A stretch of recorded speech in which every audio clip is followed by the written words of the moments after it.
left off, which is task 5, like still with objective 1. And then we'll go to objectives 2 and 3 today, and that should be 5. Sorry, I went too fast. Okay, there we go. 5. Okay. All right. So I don't see task 115, the teachers holding a state certification or bachelor's in any field while they pursue alternative certification beginning in 25-26. I don't see any problem with that. Does anybody see any problem with? And then MSDE shall disseminate the information, which is, and then other organizations can too. So the next one would be the pre-K assistant shall hold a CDA or an AA. I think that's also doable for 25 and 26 when we transition to the blueprint. So I don't see any problem with that. The only thing, what 115C, program staff shall receive high quality professional development starting in 23. And it says LEA shall work with private pre-K providers to provide high quality professional development. I just have a question. How will that be implemented? How will the partnership look like? That's the only thing that I can see. I just have a question about that. It's not a recommendation, but just curious to know how the partnership will look like. Now, the 115D, provider shall offer instructional staff salaries and benefits comparable to the instructional staff employed by the public school or the county schools, starting in FY23, which is right now.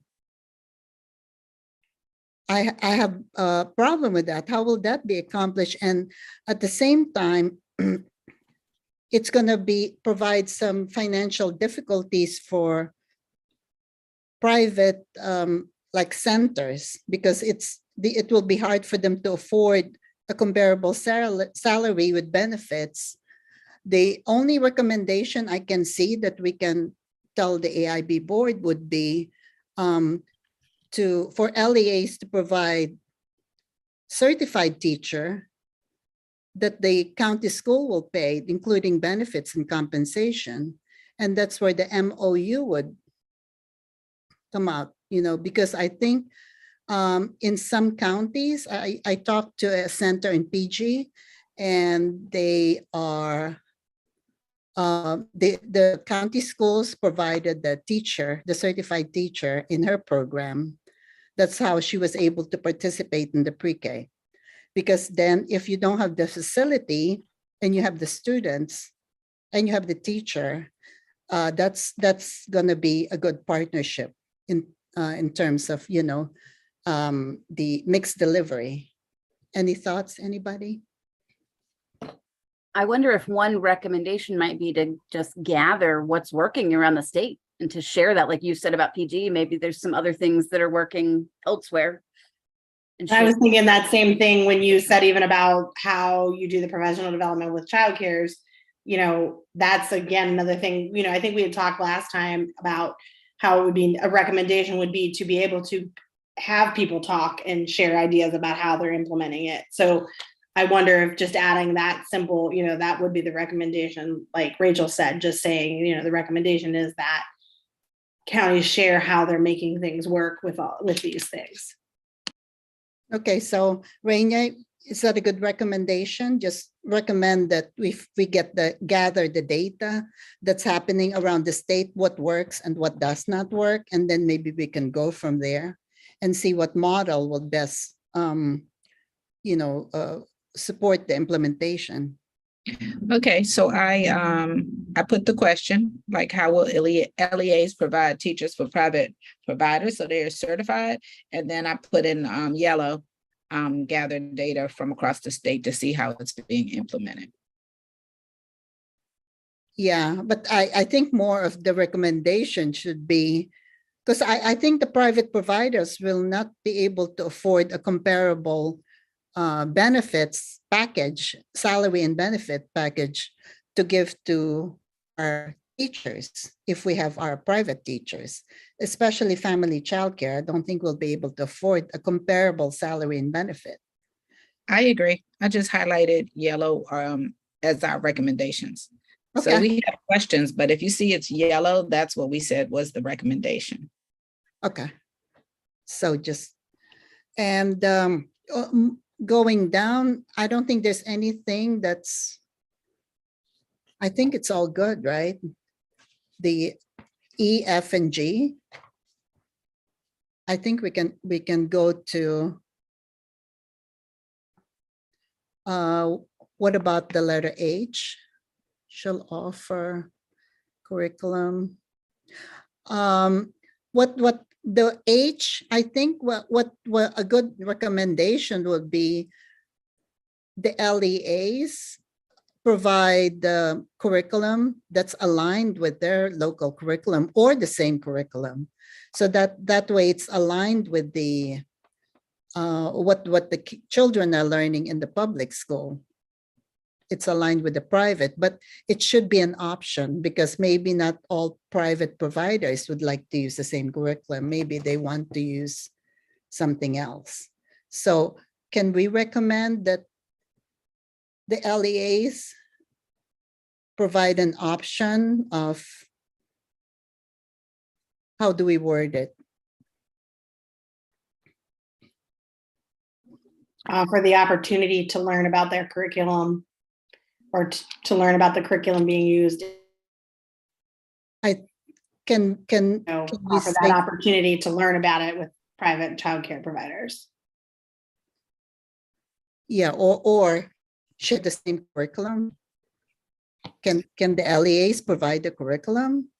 Optional. I mean, in theory, I guess you could share. I mean, some of it would be difficult only because Oh, like, I see. if you have like a high quality instructional resource that you're using, then for the LEA to have to also purchase that for Oh, all the private childcare providers, I don't know that that's a feasible option. However, like I know we try to work with childcare providers to, you know, let them know this is kind of what we're doing, you know, do PD in the science of reading, different things to kind of be on the same page, but not using maybe necessarily the exact same thing because, you know, like I said, if a, you know, certain counties for their pre-Ks and kindergartens possibly use like, let's say, you know, Benchmark or one of them, Scholastic, you know, to be able to provide that, I think in theory would be a difficult ask of an LEA. But that being said, could you provide some, you know, clarity in Alignment. how you do things with your curriculum? Does that make sense? Yes, sort of some kind of alignment to what they're doing, right? So it should be aligned or similar or whatever, you know, that's happening in the public school. Yeah, if they, I guess it we would ask like a partnership in terms of aligning the curriculum and do more PDs, you know, if they can do PDs after, I'm not sure whether that's asking too much, like after school or. I mean, and you can make the right. We can make the recommendation to suggest that somewhere along the line, the LEA and the child care providers, you know, at least chat about, you know, some sort of alignment. But you know, we did a PD on a Saturday for child care providers, and we had a ton attend. So I think, you know, it's just all on how it's presented and things. Because now we can do it online, so we can do it at home in just a couple of hours. So what county are you in, Gina? Washington County. Washington. Oh my gosh, I love the Washington providers. There are a lot of smart women out there. Yeah. Something to do with the water. So moving on, I don't see anything. I mean, everything is perfect on this page. What do you all think? I think it's all good. Yeah, I would agree. I didn't have any notes for this part. It's all good. You know, I'm looking, it's all good. And then task 6, I didn't see anything too, because I don't have any notes. I didn't either. Did anybody else? Samaya, what do you think, girl? Yeah, I mean, I like pretty much everything that was said there. I agreed with everything. So Yeah, it looks good, right? Mhm. So we can move, and I don't even have anything up to task 7.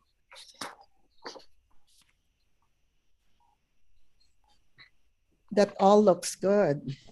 I had no notes for task 7 either. Yeah, I don't have any notes. I mean, so which means I do like how it looks. So we can move on to objective.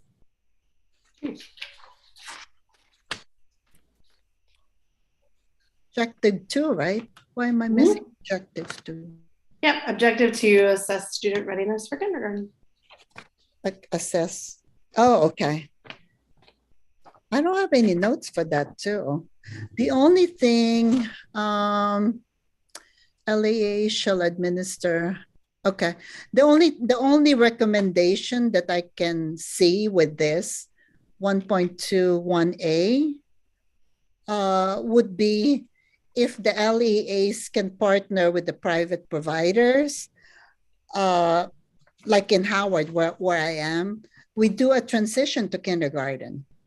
So the transition to kindergarten is pre-kindergarten assessment that we actually share with the incoming, kindergarten teacher. So then they will have a sort of like a starting point for assessment, like this child already knows this child can do this, and so maybe that would be a good assessment for one, is it 1.2.1a?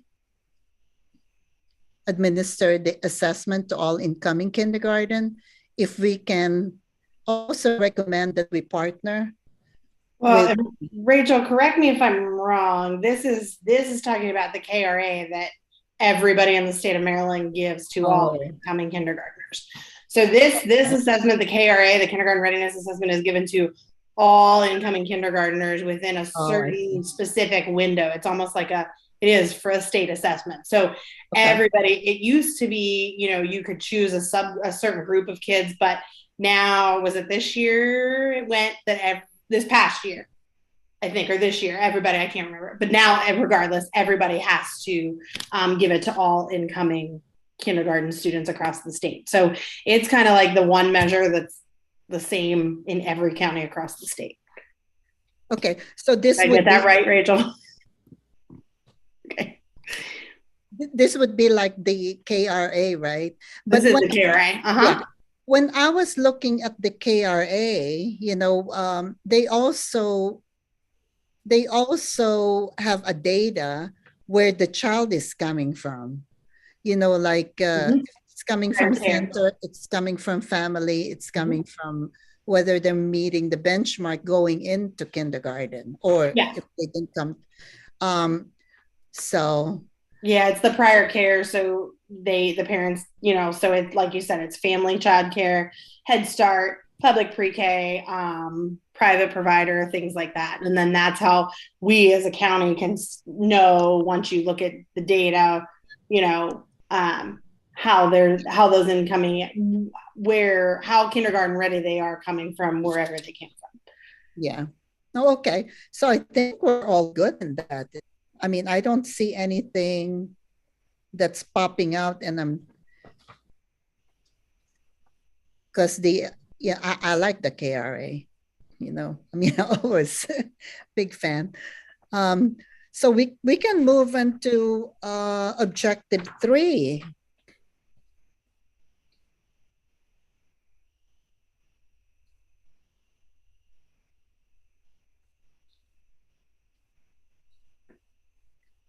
Now, I'm not familiar with, I don't know the difference between a Patty Center and a Judy Center. What's the difference between a Patty and a Judy? All right, help me out here. One of them has a more family focused and one of them more of the students, right? Like is that right, Gina? I'm fairly certain that Patty Center is like more family, like parent, like, and the Judy Centers are more the school-based.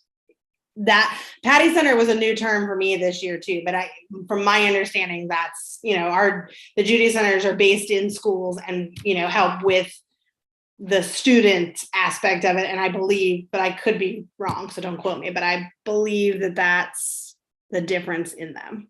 I just Googled it real quick, and these were what was formerly known as family support centers. Yes. The Patty Uh-huh. Center. Yes. Oh. And Yeah, the they Patty host- Center are housed in the local schools? Are they housed in the local schools? They don't have to Have to be. and- Oh, Go ahead, So- Gina. No, I was going to say the same thing. I don't think they have to be, right? But a Judy Center has to be, I believe. so what is the 1.3.1E? Providers shall submit plans to intermediary describing the services to be provided.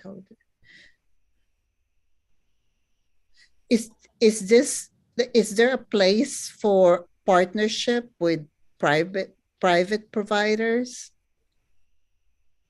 The Patty Center or the Judy Center, is there a place for those kind of partnership?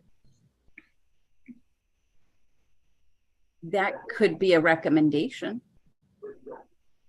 Yeah, could we make that a recommendation that there would be partnership with the Patty and Judy Center and the private providers? Because if they have families who are in searching for childcare, or if they need other services, or there's language that the private providers can assist, for example, Afghan new immigrants, and then we have the language, then they could reach out to the private providers and kind of assist, and that partnership is going to be rich. So maybe that's a recommendation that we can make, right, Rachel? And then maybe also prioritize Maryland Excels level 3, 4, 5 providers. And that would incentivize, the providers to aim for a higher quality rating. Because then it would be more of a, if I'm rated higher, then I would want to, improve my program, so that way I will get to partner and, get all these, other partnership with the Patty and the Judy, because they're expanding, right? So I think that's all we have, right? With the objectives 1, 2, 3. Oh no, there's more. Okay. How come I didn't print that? Oh, okay, I see.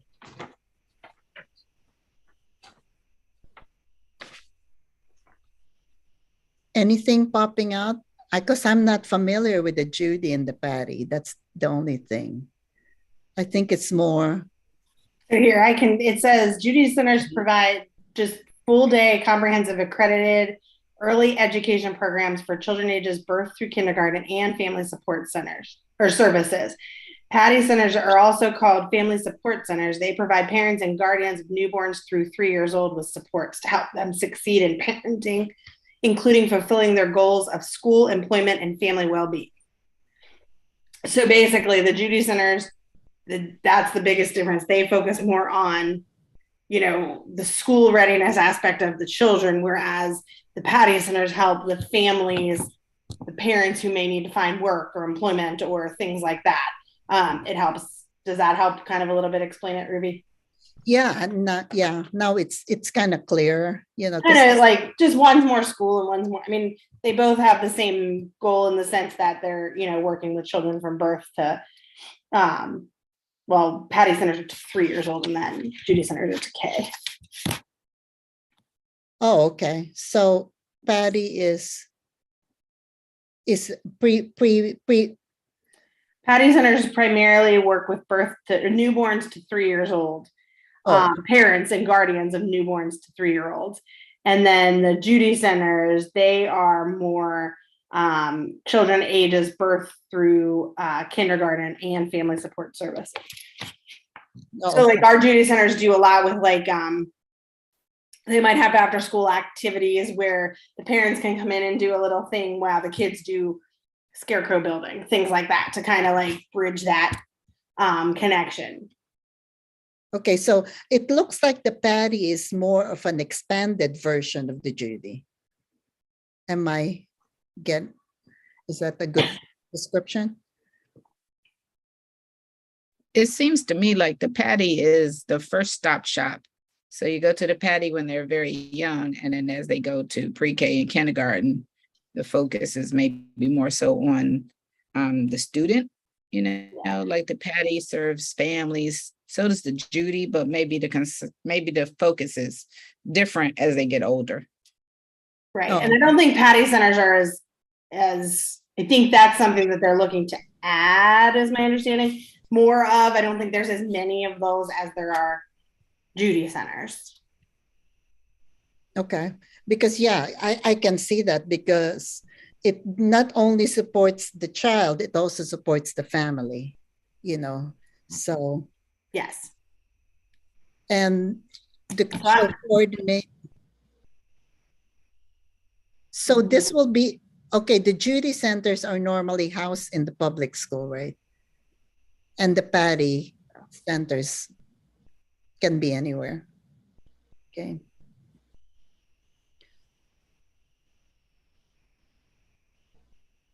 So then I guess this is more partnership with the LEA. So this is something that will affect your program as opposed to mine, right? I believe this is looking at how you can add, like how you qualify to add Judy centers to your LEA. And then the partnership, I think, between the LEA and the Judy Center, and making sure that,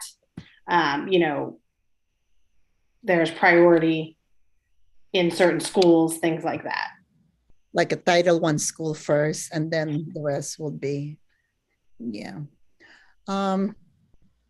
Would we also, in terms of the Title I school and the high need, would that also be in places where there's where there's childcare deserts?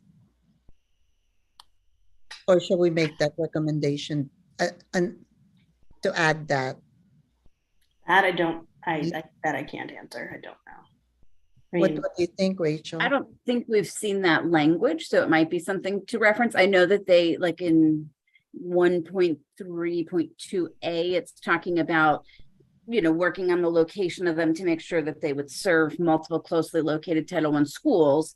But Yeah. I think that could be a great clarification for your committee to recommend, to look where parents struggle to find childcare, where there's none available. So 1.32a, can we make that recommendation in the 1.3.2a? Yeah, I think that would be a good recommendation. I added them. I just put them both under 1.3.1/2 to create partnerships between the Patty centers, Judy centers, and the private providers, prioritizing Maryland excels. You said 3, 4, 5 level providers. Ruby, yeah. You said 3, 4, 5, right? And then I added Title I schools, low performing schools, and childcare deserts. Yeah. Okay.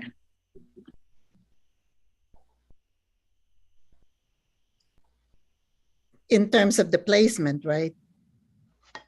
Shall coordinate placement of new Judy centers in order to serve multiple closely located Title I schools in a high need area or a childcare desert area. Yeah, I think everything looks good. What does everybody think?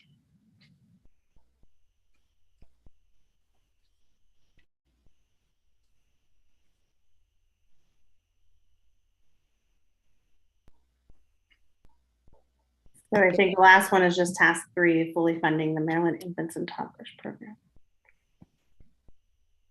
And I didn't have any notes for this one. I know, me too. So it means it's looking good, right? If I don't have any notes, it means I don't see anything wrong with it. Yeah, I love the infant and toddlers program. You know, they're very effective. I have a lot of children that went through my program in terms of speech, in terms of care, in terms of emotional or behavioral, and it's been very effective. You know, the partnership with the infant toddlers, the providers, and then the parents. I mean, it really works. You know, it improves the behavior and improves it has a positive outcome for Mhm. for the children. So yeah, I don't see anything else. We're only 5:30. Are we okay to be early, Rachel? Rachel, Jimby, if you are done, then or if there's nothing else to chat about, sure. I don't think I didn't have too many notes past like the first couple. So yeah, me too. I mean, everything is looking good. I mean, all obviously did an excellent job, so what about the when are we going to bring this back to the board? Rachel, do you know? So you can do that at any point. And you don't have to use the same forms. You could turn this in, or you can submit it, any way that you choose to. So technically, we originally had said the 11th, but I think that's about to be extended a little bit. So you've got time to be able to turn it into whatever you want to submit. Okay, so just submit it. You can email it to me and I'll pass it to the team. Okay. that's just the note. Like we don't have to do anything other than the notes that Rainey has been taking, correct? If you feel good with those notes, and I'll pass those on. That's fine. Yep. Oh, okay. Well, that's good then. And then what time is the hearing on the 10th? There are 2 parts to it, so people can sign up to speak between 1 p.m. and 5 p.m. Then there'll be a dinner break from 5 until 6 o'clock, and then there'll be an evening session from 6 o'clock to 8:30. Okay. And how do we log into those public hearing? To watch them or to sign up? I mean, no, we're not going to testify because we're there. Right. Okay. But just to watch them. We will be sending out the streaming link if you get our emails, and we'll also post it on the website. I can make sure that I send it to all the advisory committees as well, just so you can watch the stream version on our YouTube channel. Okay. All right. I have down in my calendar that we have another meeting on the 16th, but do we still need to have that? That was like way back the first meeting that we made that meeting. Do we still need to, are we still having that meeting, or are we don't need to meet quite yet again, do we, Rachel? No, you would have satisfied the once a quarter now, so you could set a further out time, or you could also, if you feel like there's anything after the December 1, release, if there's anything that you would want to talk about, then I don't need much notice. I need the 2 weeks to be able to put a new meeting on the calendar. But no requirement to meet. Okay. Do you all think we need to meet on the 16th again, or you think we're good for a little bit till it gets released? I think we're good until it gets released, and maybe we can if we need to, then we can schedule another meeting after that. Okay. We will take that one off the calendar then. Yeah. You guys were a fast working committee. Yay, woo-hoo. All right. Okay, so I guess we're going to give you back your evening, everybody. And election is tomorrow. So you all have a nice day. I'm sure you're off tomorrow, right? There's no schools. Yeah, Yeah. I was the first time voter. You are a first time voter. Good for you. Yeah. First time voter? That's Yay. exciting. That's exciting. That's exciting. Yeah. Exercise your right. Our kids have off, but we work. So Oh, you're working? Oh, Oh, okay. Because I know it's a there's no- teacher work day. So Oh, okay. Yep. I know there's no schools, so I just presume that you're off. Well, thank you so much, everybody. Dr. Miller, thank you for taking notes and being such a good co-chair. Thank you, Gina, for all your sure. excellent wisdom to share Oh, that you no. shared with me. And of course, Rachel, thank you, and Graham. Graham's gone, and He's Samaya. there. It's nice that you can join us today. I really appreciate that. So, and Yeah. then exercise your right to vote tomorrow. Yeah, have fun voting for your first time. All right. Thank you so much, everyone, and have a Yeah. good evening. Have a Thank great you night. guys. Appreciate it. Bye, you too. Bye bye. Thank you.